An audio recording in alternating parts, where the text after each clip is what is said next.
بسم اللہ الرحمن الرحیم۔ چائے پانی وغیرہ جو حکم کریں۔ اس نے کہا کچھ نہیں، چائے پانی وغیرہ ہے ہمارے پاس، تم باہر ٹھہر جاؤ، ہم ذرا اندر کا چکر لگا لیں۔ وہ بولا ٹھیک ہے بی بی، میں ادھر ہی ٹھہرتا ہوں۔ میں ہولے ہولے قدم بڑھاتی حویلی کے آہنی گیٹ سے آگے بڑھنے لگی۔ خشک پتوں کے چرچرانے کی آواز سناٹے میں عجیب لگ رہی تھی۔ اندر داخل ہوتے ہی دل کی اور بھی کیفیت ہو گئی۔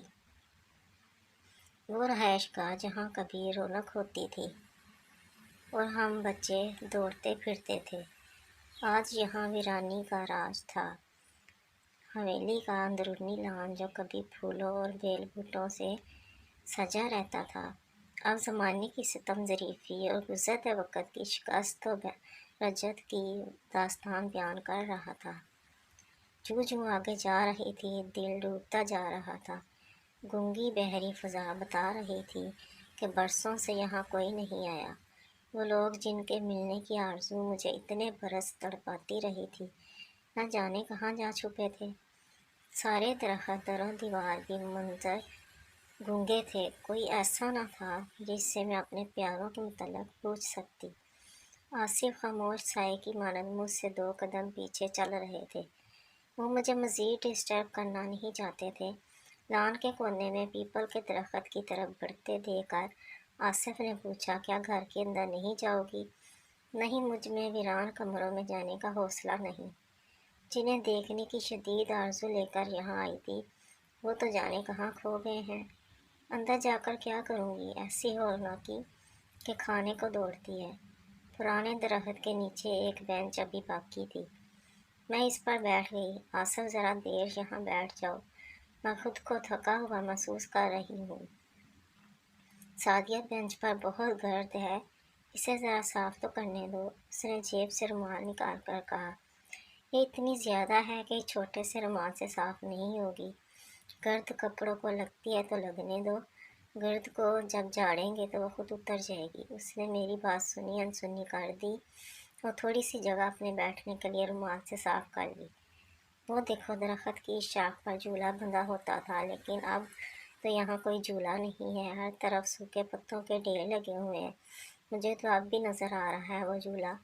میرے تصور کی آنکھیں کھلی ہوئی ہیں، دیکھتی رہو اپنے تصور کی آنکھوں سے۔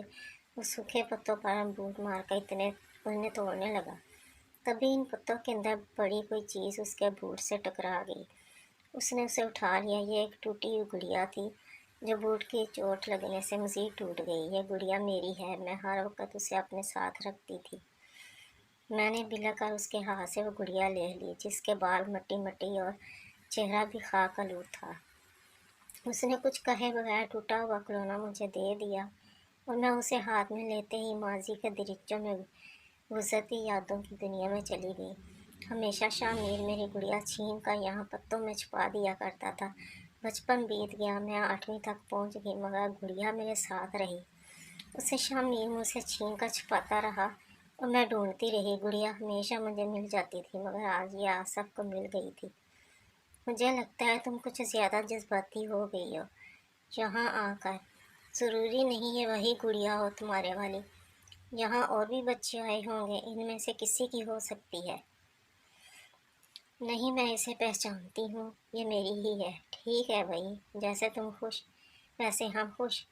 حالانکہ گڑیا سبھی ایک جیسی ہوتی ہیں۔ مجھے آمنہ اور فریحہ یاد آنے لگی، جن کے ساتھ رہنے کی وجہ سے مجھے کبھی بہنوں کی کمی محسوس نہ ہوئی تھی۔ صبح سویرے دادی صاحب کو نماز کے لیے جگا دیتی، ہم ناشتہ کرتے اور اسکول جاتے۔ ہر صبح بیدار ہونے کی بیزاری سے جان بچانے کے لیے چھٹی والے دن سے ایک روز پہلے دادی سے کہتے، کل صبح مت جگانا دادی، کل ہمیں دیر تک سونا ہے۔ اچھا ٹھیک ہے، وہ کہتی، تھوڑی دیر کے لیے اٹھ جانا، نماز پڑھ کر پھر بے شک سو جانا۔ وہ صبح یاد آئی جب میں اٹھی تو امی سامان پیک کر رہی تھی۔ ہم کہاں جا رہے ہیں امی؟ دوسرے شہر، جہاں تمہارے ابو کی پوسٹنگ ہو گئی ہے بیٹی۔ میرے والد صاحب اپنوں سے الگ رہنے پر اداس تھے